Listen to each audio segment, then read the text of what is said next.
Subscribe कीजिए 10th class गणित channel को और बेल आइकन को दबाइए लेटेस्ट वीडियो देखने के लिए। हेलो फ्रेंड्स, चलिए आज इस वीडियो में हम कक्षा 10 गणित की प्रश्नावली 5.1 का उदाहरण नंबर 1 और 2 इस वीडियो में हम सरल करेंगे। और जो चैप्टर नंबर 5 है समांतर श्रेणी, उसके मैंने सभी एक्सरसाइज के कंप्लीट क्वेश्चन आपको बता दिए हैं। अगर वो सभी आपको देखने हैं तो मैंने प्लेलिस्ट में लिंक दिया है, वहां से आप कंप्लीट एक्सरसाइजेस की देख सकते हैं। जो इसके एग्जाम्पल है वो भी आपको मैं कंप्लीट बता दूंगा। तो चलिए हम शुरू करते हैं।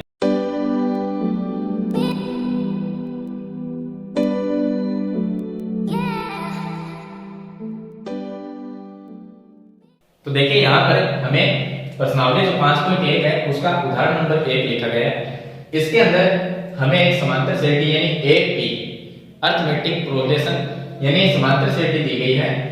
इसका प्रथम पद a है और सार्वंतर इसका d। ये दोनों चीज हमें इसमें ज्ञात करनी है। तो देखिए कोई भी समांतर श्रेणी हो, जैसे कि हमने यहाँ पर कोई भी लिखी 2, 4, 6, 8, 10, कोई भी इस तरह से एक सिंपल मैं आपको उदाहरण के तौर पे बता देता हूँ। यहाँ पर हमने इस तरह से एक समांतर श्रेणी लिखते हैं, इनके बीच का जो अंतर है वो सभी में बराबर चल रहा है। देख लीजिए 2, 4, 6, 8, 10 सभी के बीच में अंतर है वो 2 का है। तो ये एक समांतर श्रेणी है। अब इसके अंदर प्रथम पद क्या होगा? प्रथम पद मैं आपको बता दूं, जो सबसे पहली संख्या होती है, जो सबसे पहली संख्या वो इसका प्रथम पद। प्रथम का नाम यहाँ से इसके नाम से ही समझ सकते हैं कि इसका प्रथम पद यानी कि समांतर श्रेणी का पहली जो संख्या है वो क्या होगी? इसका प्रथम पद। तो यहाँ पर देखिए, और इसके सार्वंतर की बात करें तो इन संख्याओं के बीच में अंतर कितना है? अब देखिए यहाँ पर हम देखें तो इन दोनों के बीच का अंतर कितना है? 2। इन दोनों के बीच का अंतर कितना है? 2। इन दोनों के बीच का अंतर भी 2 और इन दोनों के बीच का अंतर भी 2। सभी के बीच का अंतर बराबर है। तो यहाँ पर 2 क्या है? इसमें 2 का मतलब है कि वो क्या है? सार्वय अंतर, यानी इनके बीच का अंतर कितना चल रहा है वो हो गया सार्वय अंतर। तो इसी तरह से हम क्या करेंगे कि ये जो हमें समांतर श्रेणी दी गई है इसके अंदर हमें एक तो प्रथम पद बताना है और एक इसका सार्वय अंतर बताना है। प्रथम पद की बात करें तो यहाँ पर जो 3/2 है यानी कि समांतर श्रेणी की पहली जो संख्या है वो इसका प्रथम पद होगा। तो उसको हम a से लिखते हैं, तो a बराबर तो हम लिख देंगे 3/2। और इसका सार्वंतर कितना होगा? सार्वंतर हम देख लेते हैं, दूसरे पद में से पहला पद को हम माइनस कर देते हैं। तो यहाँ पर दूसरे में से पहले को माइनस करेंगे तो दूसरा कितना है? 1/2। तो मैं यहाँ पर 1/2 इसमें से माइनस करते हैं पहले पद को 3/2। आपको इस तरह से नहीं करना कि आपने यहाँ पर पहले में से दूसरे पद को माइनस कर लिया, इस तरह से नहीं होता, क्योंकि हमारे पास में जो भी समांतर श्रेणी होती है जैसे कि 2, 4, 6, 8 इस तरह से जो समांतर श्रेणी है इसको हम यहाँ पर A1 से जानते हैं, जिसको हम A भी कहते हैं। ये A2 होता है, यहाँ पर ये A3 होता है, ये A4। इस तरह से जो भी संख्या आती रहेगी उसको A5, A6, A7 इस तरह से हम लिखते हैं। तो अब इसमें अगर आपको सार्वंतर देखना है, सार्वंतर का मतलब होगा D का मान निकालना है, तो आप A2 माइनस A1 करेंगे। तो A2 माइनस A1 इस तरह से करेंगे। तो A2 कितना है? 4 माइनस A1 कितना है? 2। तो इन दोनों का अंतर कितना आया? इनका अंतर आएगा 2। फिर से अगर एक D का मान निकालना चाहें हम तो हम A3 माइनस A2 कर सकते हैं, A2 माइनस A3 नहीं कर सकते। तो हमें क्या लिखना है? A3 माइनस A2 यानी तीसरे पद में से दूसरा पद घटा लेंगे, चौथे पद में से तीसरा पद को घटा लेंगे। इस तरह से हम अंतर इसका देखते हैं। तो A3 कितना है? यहाँ पर A3 है हमारे पास में 6।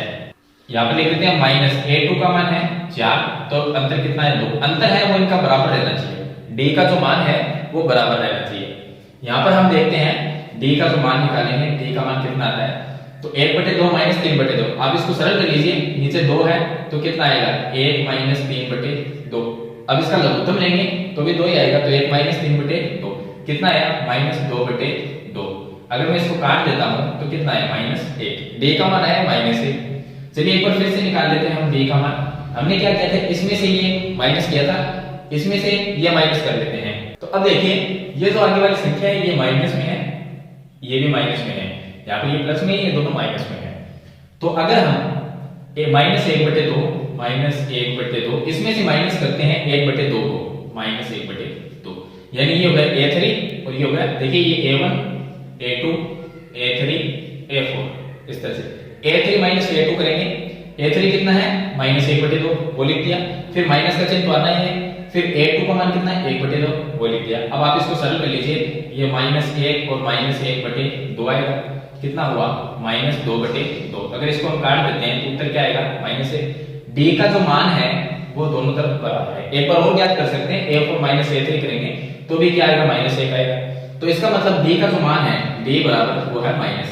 तो हमें इसमें प्रथम पद a हमने ज्ञात कर लिया, यहाँ पर लिख दिया था 3/2 है, और इसका साधारण जो d है वो -1 है, यानी इनके बीच में अंतर कितने का चल रहा है तो -1 का।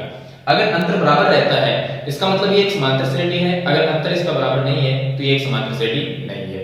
लेकिन हमें प्रश्न में ये दिया गया था AP, ये AP दी गई है, एक समांतर श्रेणी दी गई है, तो हमें इसका प्रथम पद और इसका सार्वंतर ज्ञात करना था, जो मैंने यहाँ पर बता दिया है। अब इसके बाद में देखिए इसका उदाहरण नंबर 2।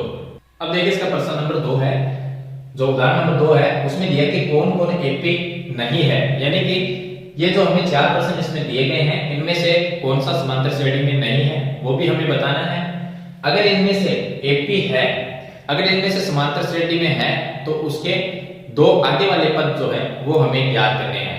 तो चलिए हम ये देखते हैं कि इनमें से कौन से समांतर श्रेणी में नहीं है और कौन से समांतर श्रेणी में है। अगर जो समांतर श्रेणी में होंगे उनके हम आगे वाले दो पद ज्ञात करेंगे।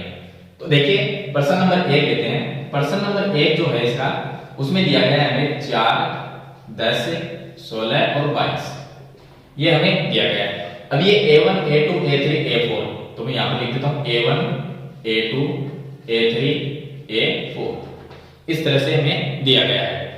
सबसे पहले हम समांतर श्रेणी में इसका प्रथम पद क्या है 4 है, तो इसका प्रथम पद तो हमें पता है कि 4 है। इसका सार्वंतर निकालेंगे, d जो है उसका मान ज्ञात करेंगे, तो मैं d का मान यहां पर निकाल लेता हूं। तो देखिए पहले d का मान कैसे निकालेंगे, A2 A1 करते हैं, A2 A1।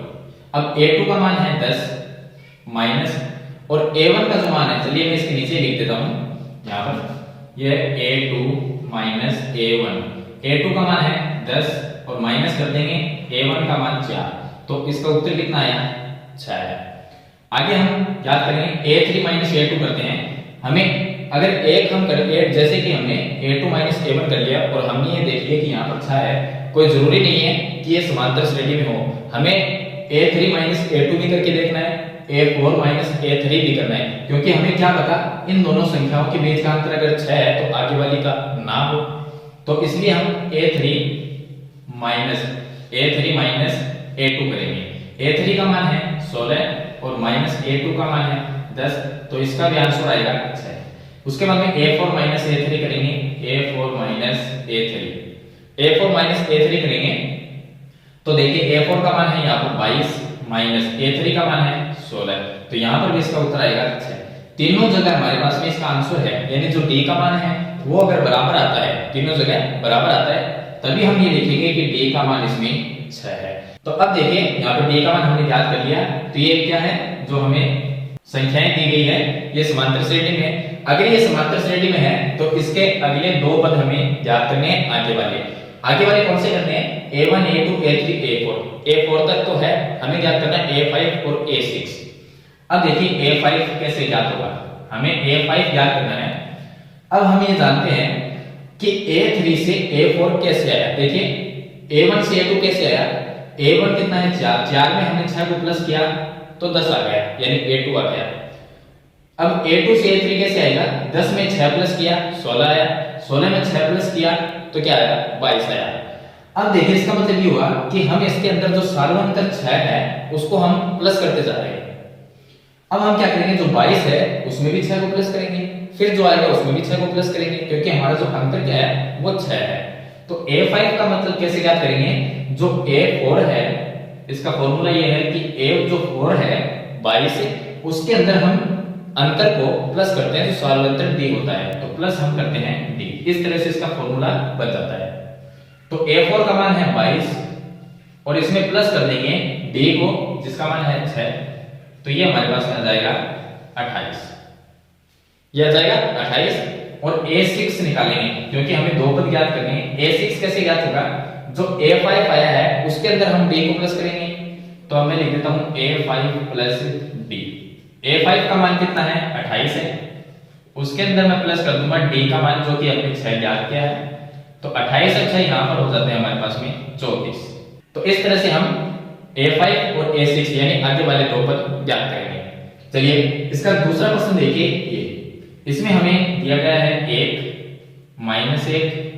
चलिए मैं ये तो बता देता हूँ, 1 -1 -3 -5। अब ये देखते हैं कि समांतर श्रेणी में है या नहीं है। तो इसका जो प्रथम पद है वो 1 है, लेकिन हम इसका d ज्ञात करेंगे। d कैसे ज्ञात करेंगे? ये a1 a2 a3 a4 है, तो a2 a1 करते हैं। a2 a1, a2 का मान कितना है? -1, ये हो गया। और a1 का मान है 1, तो इसका उत्तर आ गया हमारे पास में, मैं यहाँ पर लिख देता हूँ, इसका उत्तर आ गया हमारे पास में -2। -1 कितना हुआ? -2। चलिए आगे हम ज्ञात करेंगे a3 a2। a3 का मान कितना है? -3। -a2 का मान कितना है? यहाँ पर -1 और माइनस पहले से, तो ये बन गया +1। तो अब इसका उत्तर कितना आया? -2 आया।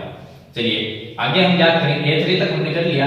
अब हम a4 a3 करते हैं। a4 का मान है -5 और a3 का मान है -3, तो ये प्लस बन जाएगा। अब भी इसका उत्तर आएगा -2। देखिए जो अंतर है इसका सार्व अंतर, उसका मान बराबर आ रहा है, तो इसका मतलब d का मान हो गया -2। d का मान -2 हो गया, तो इसके आगे वाले दो पद और ज्ञात करते हैं। तो ये क्या है? a1 a2 a3 a4। हमें ज्ञात करना है a5 और a6। तो a5 कैसे ज्ञात होगा? a5 के लिए हम क्या करेंगे, जो a4 है a4 उसमें हम d को प्लस कर देंगे। d कितना है? -2 है, तो मैं यहाँ पर लिख देता हूँ a4 का मान है -5 और इसके अंदर हम प्लस करेंगे।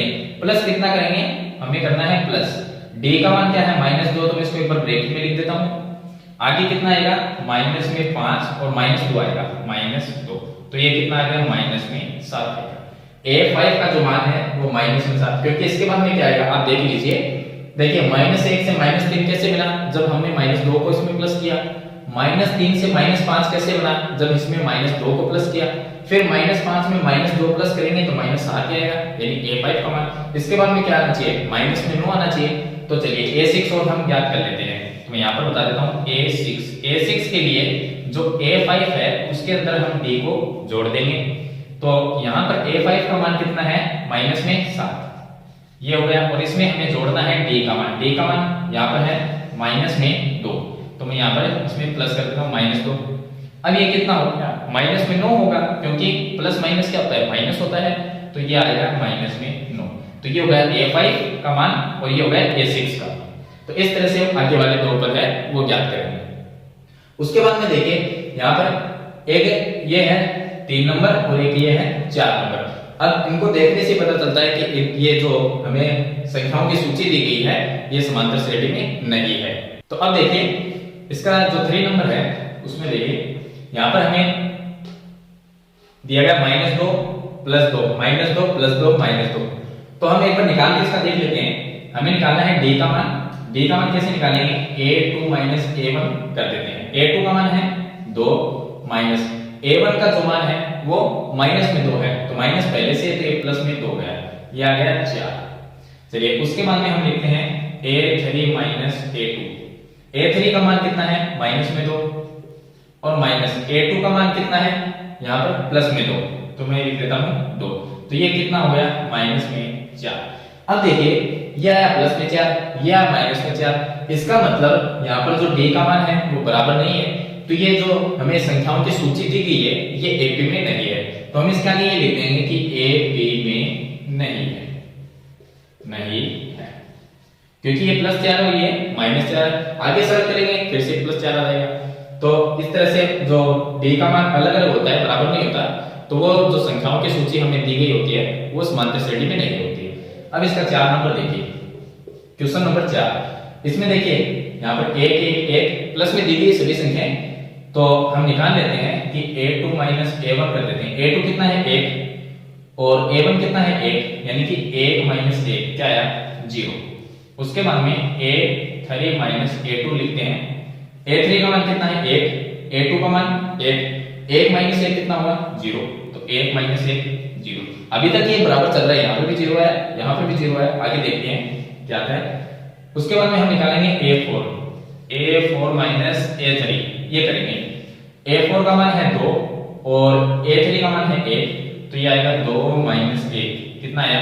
1 आया। अब देखिए यहां तक तो इसका मान सही था, बराबर आ रहा था D का मान, लेकिन आगे हमने जैसे ही A4 माइनस A3 किया तो इसका मान है वो अलग आ गया। इसका मतलब ये है कि अगर हम आगे इसका मान जो D का मान निकालेंगे वो भी कुछ अलग ही आएगा। यहाँ पे इसमें से ये माइनस करेंगे 1 आ जाएगा, इसमें से ये माइनस करेंगे तो फिर आगे वापस 0 आ जाएगा। तो इस तरह से अलग अलग D का मान आ रहा है। तो इसका मतलब ये जो हमें संख्याओं की सूची दी गई है ये एक समांतर श्रेणी नहीं है। तो इसके नीचे भी हम ऐसा ही लिख देंगे कि ये एपी में नहीं है। तो इस तरह से आपको उदाहरण नंबर 2 है उसमें ये देखना है कि जो संख्याओं की सूची है वो समांतर श्रेणी में है या नहीं है। मैंने आपको बता दिया किस तरह से चेक किया जाता है और इसके आगे वाले पद भी कैसे ज्ञात करते हैं। तो 2 उदाहरण मैंने इस वीडियो में आपको बताए हैं। फिर भी आपका कोई सवाल हो तो मुझे कमेंट में जरूर लिखिए। हम मिलते हैं इसके नेक्स्ट वीडियो में, तब तक के लिए थैंक यू।